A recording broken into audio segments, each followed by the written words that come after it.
말씀 제목 한번 따라하겠습니다. 솔로몬의 잠언. 솔로몬의 잠언에 관한 7번째 말씀인데, 지난주 말씀을 증거하면서 마감해야 되겠다 이렇게 생각하다가 17장을 이렇게 보니까 연단이라고 하는 말씀이 나오는데, 이거는 다루고 마감을 해야 되겠다. 그래서 말씀을 더 준비했습니다. 잠언 17장 3절, 도가니는 은을, 풀무는 금을 연단하거니와 여호와는 마음을 연단하시느니라. 하나님이 우리 마음을 연단하신다라고 하는 말씀입니다. 왜 하나님이 우리 마음을 이렇게 연단하십니까? 하나님께서는 원광석 같은 우리를 깎아서 값비싼 보석으로 만드시기 위함입니다. 또 성경은 우리를 그릇과 같다고 비유하고 있는데, 그릇은 두 종류가 있습니다. 열 처리를 한 그릇, 열 처리가 안 된 그릇. 저는 열 처리가 안 된 그릇을 모르고 전자레인지에 넣고 이렇게 한번 돌렸더니 짱 하고 깨지더라. 왜 그릇이 왜 깨지지? 그랬더니 열 처리가 안 된 그릇은 전자레인지에 들어가면 깨진답니다. 그래서 모든 그릇은 이렇게 열 처리를 이렇게 해야 되고, 열 처리한 그릇은 뜨거운 그 전자레인지 속에 들어가도 안 깨진다는 겁니다.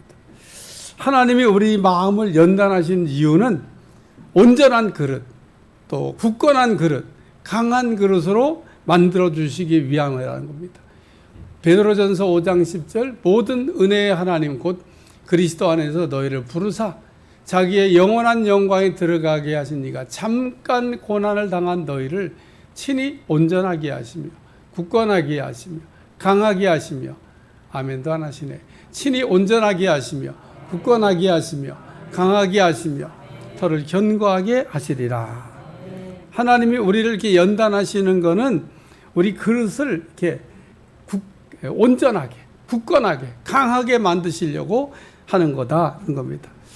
하나님 우리를 연단하시는 것은 나를 버렸기 때문에 혹은 나를 미워하기 때문에 하시는 일이 아니라는 겁니다.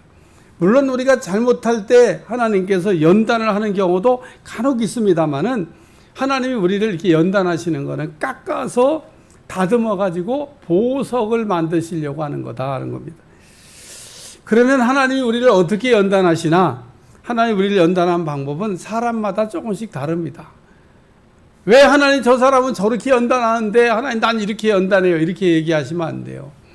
사람마다 다 이렇게 적절하게 맞춰서 하나님께서 연단을 하십니다. 하나님 우리를 연단할 때는 인간의 한계 상황까지, 다시 말해서 불같은 시험을 통해서 연단하십니다. 이 말은 하나님의 연단을 우리가 받는 우리가 그게 그냥 결코 쉽지 않다는 얘기인 겁니다. 하나님의 연단이 그렇게 녹록하지 않습니다. 다윗을 생각해 보겠습니다. 다윗이 사울왕을 통해서 말로 다 할 수 없는 연단을 받았는데, 정말 얼마나 큰 연단을 받았어요. 그러나 우리가 여기서 한 가지 꼭 기억해야 될 건 뭐냐면, 연단은 특별한 사람만 받는 게 아니라는 겁니다. 하나님의 연단은 따라서 누구든지, 하나님의 연단은 피할 수 있는 사람이 아무도 없어요. 하나님의 그러므로 연단을 받을 때 하나님 다음에 받으면 안 될까요? 그리고 여러분이 다음에 이렇게 얘기하면요, 하나님이 그래 그럼 다음에 받자 그러고 잠깐 밀어주실 수는 있습니다. 지금 못 받겠다는데 하나님이 연단 들어가지 않는다 그러면, 또 어떤 사람 보면 아주 요리조리 아주 연단을 잘 피해 다니는 사람이 있는데, 이런 경우 하나님의 연단이 조금 지연되는 경우는 있어도 하나님의 연단이 없는 경우는 없다 그런 얘기입니다. 하나님의 연단은 피하거나 혹은 면제될 수 없다는 겁니다. 하나님의 연단은 언젠가는 반드시 받아야 되는 피할 수 없는 과정이라는 겁니다.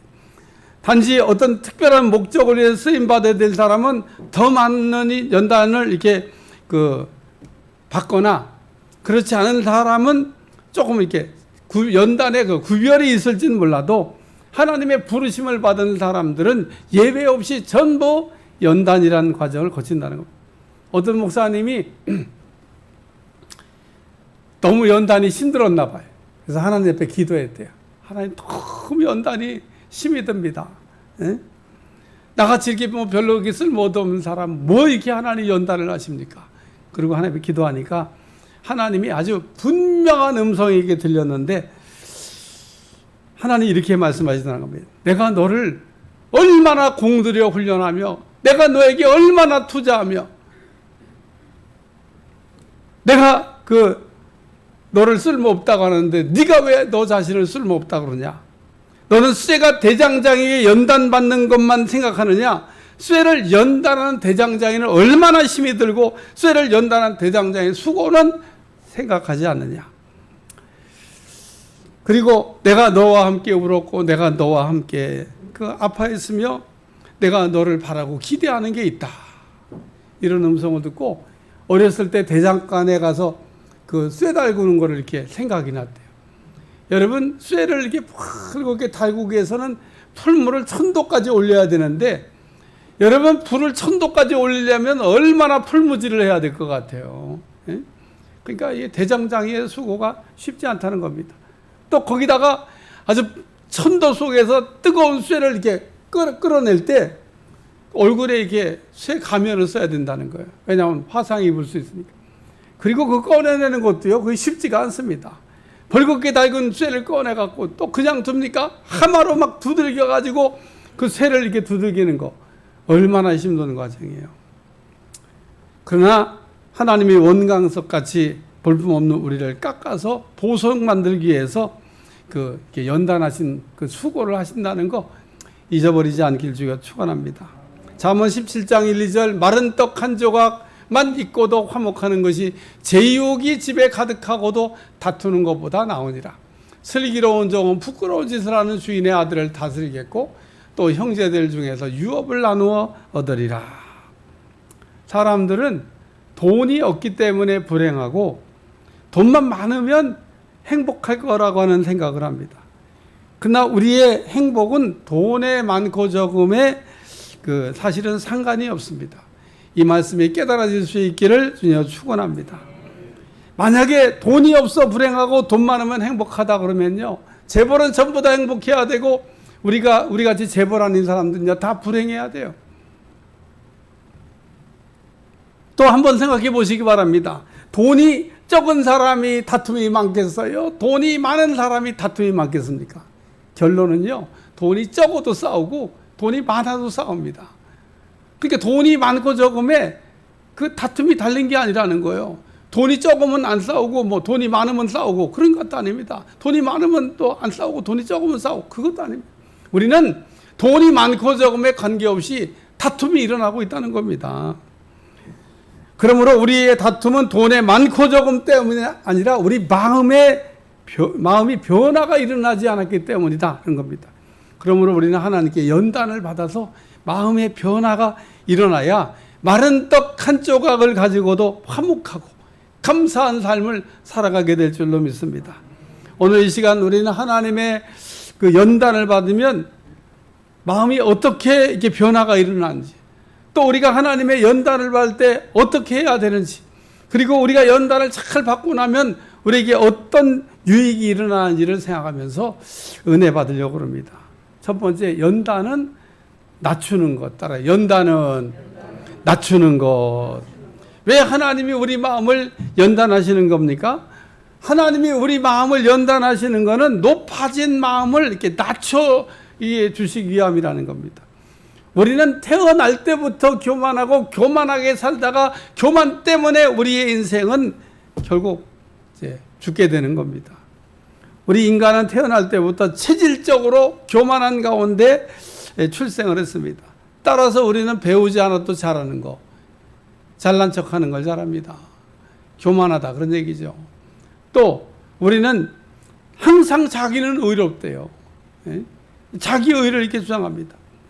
거기다가 내가 조금 뭔가를 이렇게 이루면은 내가 이걸 이렇게 다 했다, 내가 이루었다고 자기 공적을 이렇게 자랑합니다. 아마도 세계 역사를 볼 때 가장 짧은 시간에 가장 넓은 영토를 정복했던 사람은 알렉산더라고 하는 대왕이 아닌가 싶습니다.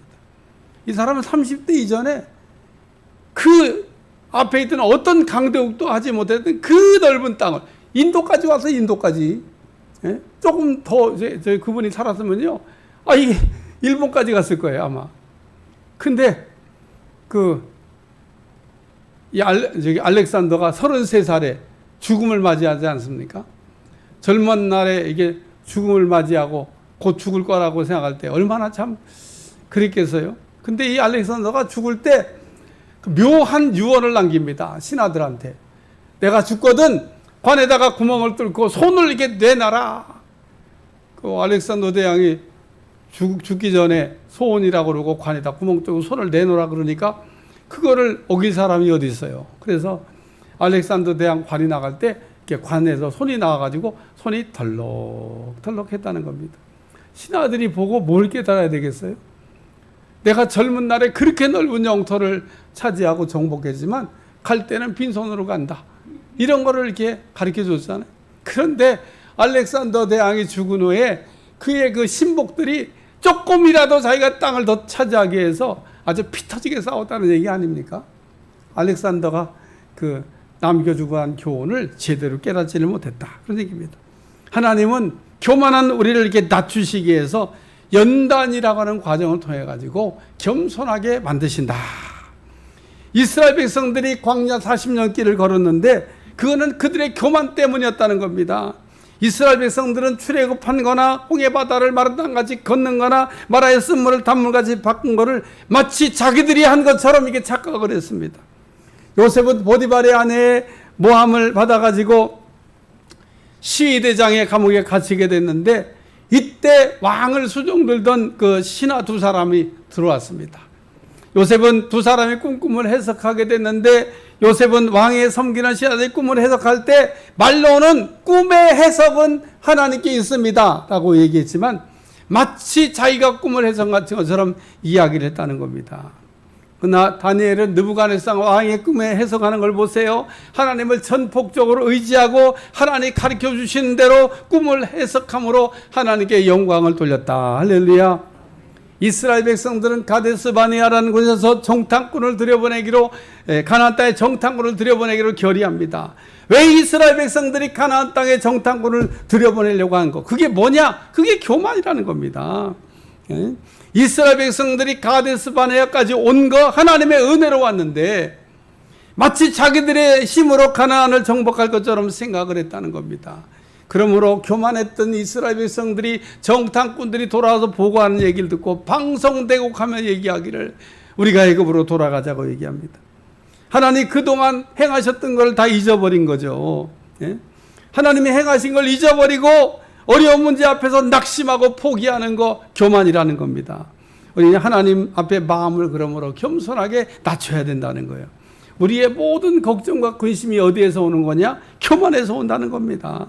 내가 하려고 하다가 할 수 없는 걸 깨달으면 근심하게 되는 거죠. 따라서 하나님은 이스라엘 백성들에게 광야 40년을 걷게 하면서 낮추시는 훈련을 하셨다는 겁니다. 하나님이 이스라엘 백성들로 하여금 교만을 꺾고 겸손하게 만드시게 한 과정이 연단이었다는 겁니다. 고린도후서 1장 9절에 10절 우리는 우리 자신이 사형 선고를 받은 줄 알았으니 이는 우리로 자기를 의지하지 말고 오직 죽은 자를 다시 살리시는 하나님만 의지하게 하려 하심이라. 그가 이같이 큰 사망에서 우리를 건지셨고 또 건지실 것이며 이후에도 건지시기를 그에게 바라노라. 바울은 우리가 그냥 사형 선고를 받은 거들로 알았다는 겁니다. 우리가 그냥 꼭 죽을 줄 알았다는 겁니다. 그러나 바울이 이렇게 마음고생을 한 거는 너를 의지하지 말고 하나님만 의지하라고 하는 뜻으로 깨달았다는 겁니다. 우리는 매 순간 나를 신뢰하지 말고 하나님을 전폭적으로 신뢰하는 법을 배워야 될 줄로 믿습니다.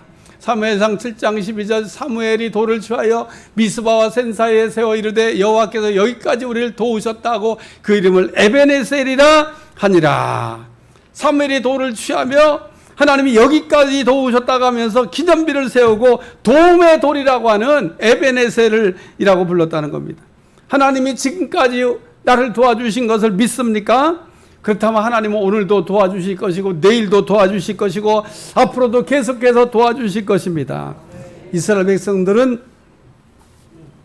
겪었던 어려움과 고난은 낮추시기 위한 연단이었다는 겁니다. 은은 도가니에 들어가고 또 금은 풀무불 속에 들어갔다 나와야 금이 되는 것처럼 하나님 우리의 연단의 그런 과정을 통해서 교만을 꺾고 낮춰서 겸손한 사람을 만들어줄 줄로 믿습니다. 우리에게 이런 과정이 없이 우리가 교만한 낮춰지고 겸손한 사람이 될 수 있는 방법은 없을까? 우린 별거 아닌 것 같고도요 잘난 척을 얼마나 하는지 모릅니다. 우리 마음을 내리는 거 하나님의 연단 외에는 다른 방법이 없습니다. 우리는 연단을 안 받기를 간절히 소원하고 기도하는 사람들이 있습니다. 그리고 우리가 조금만 어려운 일을 겪어도 막 힘들어하고 어려운 사람이 있습니다. 또 거기다가 연단은 받고 싶지 않지만은 정금같이 되어 나오는 것은 다 바라고 있습니다. 그러나 우리 하나님 낮추시는 우리의 연단의 과정을 통해서 우리가 정금같이 만들어져 나오게 될 줄로 믿습니다. 우리는 연단을 통해서 깨달음을 얻고 이웃에 대한 고마움도 알고 하나님 앞에 무릎 꿇고 기도하게 되고 나의 옛 성품이 변하여 새 사람이 되어져 가게 될 줄로 믿습니다. 야고보는 말합니다. 내 형제들아 너희가 여러 가지 시험을 당하거든 온전히 기쁘게 여기라. 이는 너희 믿음의 시련이 인내를 만들어내는 줄 너희가 알미라. 인내를 온전히 이루라. 이는 너희로 온전하고 구비하여 조금 더 부족함이 없게 하려 함이라. 하나님이 우리를 연단하시는 것은 우리의 부족함을 보충해 주시고 온전한 인격과 큰 믿음을 갖게 하시려고 우리를 연단하신다는 겁니다. 하나님은 교만한 자를 물리치시고 겸손한 자에게 은혜를 주시는 분 기억하시길 주여 축원합니다. 성도의 복 가운데 기본은 겸손이라는 거예요. 우리는 성도의 기본인 겸손한 사람이 되어야 될 줄로 믿습니다. 우리가 교만하면요 아무도 인정해 주는 사람이 없습니다. 사람도 인정 안 합니다. 하나님도 인정 안 합니다. 우리가 교만하면 하나님은 어떤 방법으로든지 우리를 낮추시기 위해서 연단하신다는 겁니다. 우리가 하나님이 주시는 은혜를 받아 누리지 못하는 이유가 뭡니까? 교만입니다. 왜 나는 남들처럼 하나님의 은혜를 넘치도록 받지 못하는 것까? 이거에 대한 해답은 너무 간단합니다. 교만하기 때문입니다. 오늘 우리가 우리 자신을 하나님이 연단할 때 내려가고 낮추고 겸손하게 하면 하나님이 우리에게 놀라운 은혜를 부어줄 줄로 믿습니다. 두 번째 따라서 연단은 시험하는 것. 하나님의 연단은 하나님이 우리를 시험하는 방법 가운데 하나라는 겁니다. 창세기 22장, 신명기 8장, 요한복음 6장 하나님의 시험에 관한 말씀이 나옵니다. 하나님이 시험하실 때 우리는 합격해야 됩니다. 하나님의 시험은 좋은 겁니다. 물론 하나님의 시험에 불합격하게 되면 재시험이라고 하는 걸 치러야 됩니다. 하나님의 시험에 월반이 없기 때문에 그렇습니다. 시험을 치를 시간이 많이 지났거나 또 남들은 다 합격해서 다음 과정으로 갔는데 나만 불합격했다 그럴 때 나를 하나님 불쌍히 여기셔서 월반 그냥 올려주시는 법이냐? 그런 거 없습니다. 아무리 시간이 지나도 내가 거쳐야 될 과정을 뛰어넘는 법이 없다는 겁니다.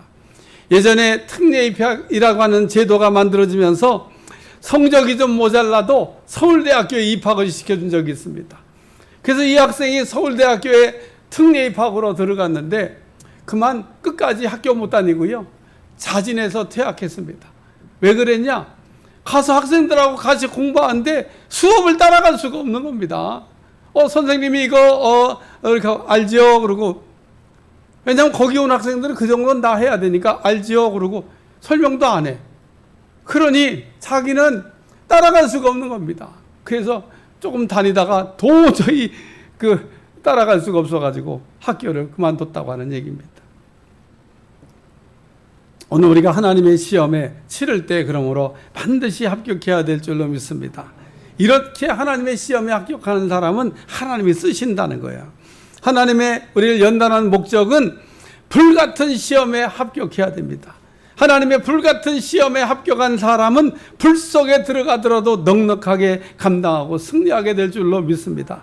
신명기 8장 2절에 3절 내 하나님 여호와께서 이 40년 동안 내게 광야길을 걷게 하신 걸 기억하라. 이는 너를 낮추시며 너를 시험하사 내 마음이 어떠한지 그 명령을 지키지 않는지를 알려 하심이라. 너를 낮추시며 너를 줄이게 하시며 또 너도 알지 못하며 내 조상들도 알지 못하는 만나를 내게 먹이신 것은 사람이 떡으로만 사는 것이 아니요 여호와 입에서 나오는 모든 말씀으로 사는 줄을 내게 알게 하려 하심이니라. 이스라엘 백성들이 광야 40년은 훈련이요 연단이었다는 말씀입니다. 광야 생활은 이스라엘 백성들을 괴롭히는 과정이 아니었다는 뜻입니다. 시험은 단점도 있지만 장점이 훨씬 더 많습니다. 시험은 한 사람의 수준이 얼마큼 됐는지를 판단할 수 있게 합니다. 그래서 공무원을 뽑을 때는 공무원 시험, 우리가 그 회사에서는 입사 시험, 대학교를 갈 때는 대학교 수능, 이게 대학 그 수능 학력 평가 시험을 이렇게 치르게 되는 겁니다. 왜냐하면 이런 사람의 수준을 이렇게 알을 때 그래야 거기에 맞는 일을 맡길 수 있기 때문에 그렇습니다. 또한 시험을 치르는 과정에서 이제 능력이 이게 높아지기도 합니다. 이와 같이 시험은 인간만 치르는 게 아니고 하나님도 치르시는데 오늘 우리는 하나님의 시험에 합격하는 여러분들이 꼭 되시기를 축원합니다. 사무엘상 2장 3절 여호와는 지식의 하나님이라 행동을 달아보시느니라. 하나님이 우리를 시험하는 이유는 우리 마귀처럼 망하게 하거나 넘어뜨리게 하는 게 목적이 아니라는 겁니다. 하나님 우리를 시험하는 것은 우리로 하여금 그 충분한 그런 하나님의 모든 것을 감당할 수 있는 자격이 있는지를 알아보기 위한 시험이고, 하나님의 시험은 그렇기 때문에 마귀의 시험과 달리 우리를 이렇게 테스트 해본다는 겁니다.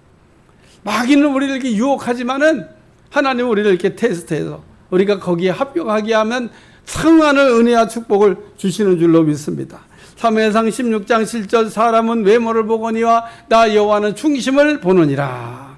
사무엘 선자가 이세 집에 가서 이스라엘의 2대 왕이 될 사람에게 기름을 부으려고 할 때 첫째 아들 엘리압을 보고 이야기합니다. 여호와의 기름 부을 자가 과연 주님 앞에 있도다. 그러면서 엘리압 보고 그냥 감동을 받았습니다. 근데 하나님이 이가근이 기름을 부으라고 하네.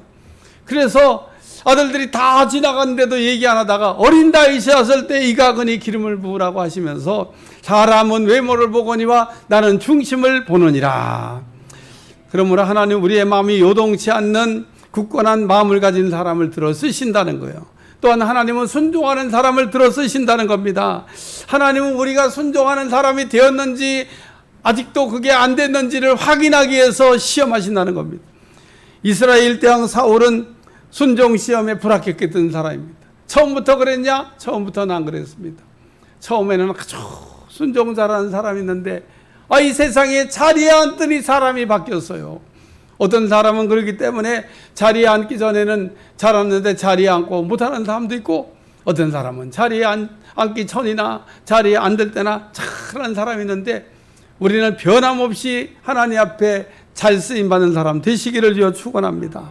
그러므로 우리는 그 하나님 앞에 하나님의 연단의 이 시험을 잘 받고 우리가 합격함으로 하나님 앞에 쓰임받는 사람이 되어야 되겠다, 이런 말씀.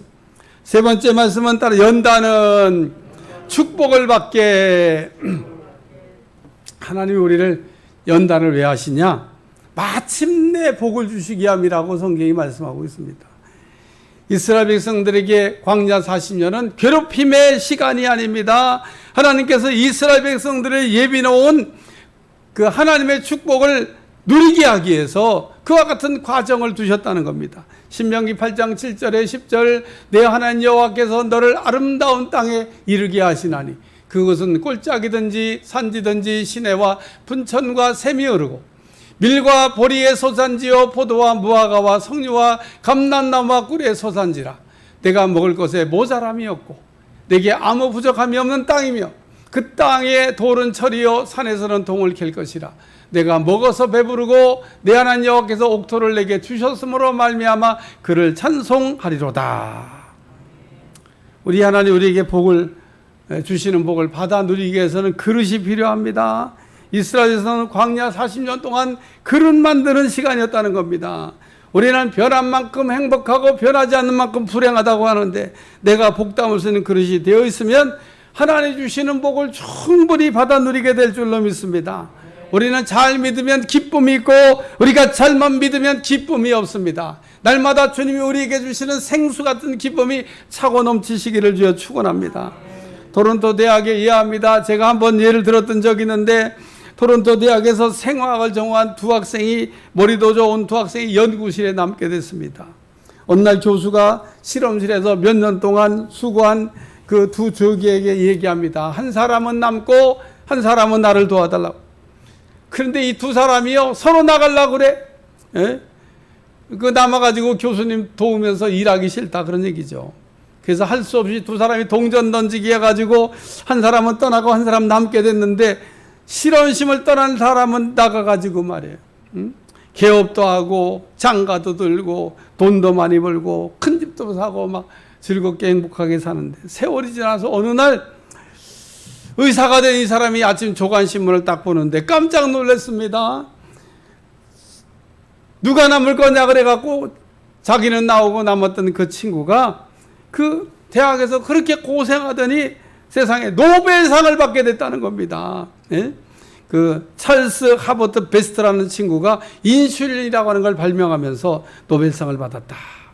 그제서 의사가 됐던 사람이 가슴을 쳤다는 겁니다. 내가 남을 걸. 내가 남았더라면 노벨상은 내 건데. 우리는 공짜로 축복을 바라는 것은 불신앙입니다. 우리가 한 것이 아무것도 없는데 내가 먼 게 돌아오는 걸 기대하는 것은 기복이라는 겁니다. 계시록 22장 13절 보라 내가 속히 오리니 내게 줄 상이 내게 있어 각 사람이 그 행한 대로 갚아주리라.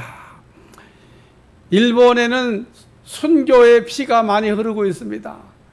우리가 잘 모르고 있는 사실입니다.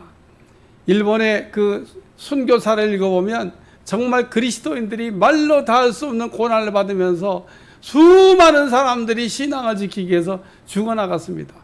우리나라에도 그런 순교사가 있지만은 일본의 순교사도 만만치 않습니다. 어떻게 그리스도인들을 잡아냈냐? 예수님 그림을 갖고 다니면서 집어던지고 밟고 지나가라는 겁니다. 한 동네 들어가 가지고요 예수님 사진 집어던지고 밟고 지나가라는 거예요. 그리스도인이 아닌 사람은 누구든지 당당히 밟고 지나가는데 예수님 믿는 사람 절대 예수님을 밟고 못 지나가죠. 그렇게 다 잡아가지고 가진 어려움을 주고, 그리고 바닷가에 어떤 사람들을 이렇게 묶어놓고, 그리고 바닷물이 막 조금씩 들어옵니다. 죽음의 공포가 느껴지잖아요. 물이 목까지 찼습니다. 그때라도 예수님 안 믿겠다 그러면 달려가서 풀어주겠다는 겁니다. 목이 더 차옵니다. 그래서 수많은 사람들이 바닷물이 계속해서 물이 넘쳐가지고 죽게 됐다는 겁니다. 그 외에도 뭐 말로 다 할 수 없는 그 어려움을 겪은 이야기가 있는데, 오늘 예수님 믿고 고난받아야 할 때 도망친다든지 불의와 타협하고 주님을 위한 길에 하나도 우리가 하지 않고 안일하게 살다가 복 받으려고 하는 것 착각이라는 겁니다. 결론입니다. 하나님 우리에게 필요해서 연단을 이게 하시는 겁니다. 이스라엘에서 광야 사신의 연단을 통해서 더러운 쓴뿌리를 뽑아내고 마음을 낮추는 겸손을 가르쳐 주시고, 또 하나님의 연단의 시험에 합격하여 하나님이 주시는 축복을 마침내 받아 누리기 위해서 그런 과정을 두셨다는 겁니다. 때문에 하나님 우리를 연단하시는 거 괴롭히는 게 아닙니다. 하나님 우리를 이렇게 깎아서 다듬어서 보석같이 하나님이 귀하게 쓰는 사람으로 만들어가기 위한 과정이라는 겁니다. 연단 받을 때 기쁨으로 잘 감당하여 승리하는 여러분들이 되시기를 주여 축원합니다. 연단 받을 때 하지 말아야 될 거, 다음에 그리고 요리조리 빠져나가는 거 하지 말아야 돼. 언젠간 내가 받고 내가 언젠가 통과해야 되는 건데 당당하게 맞서서 승리하는 여러분들이 되시기를 주님 축원합니다. 기도하겠습니다. 하나님의 연단을 잘 받게 도와주시옵소서. 피하려고 하지 않게 도와주시고, 오히려 내게 다가오는 연단을 우리가 잘 받고 잘 깎여서 하나님 앞에 아름다운 보석이 되게 하여 주옵소서. 예수님의 이름으로 기도합나이다. 아멘.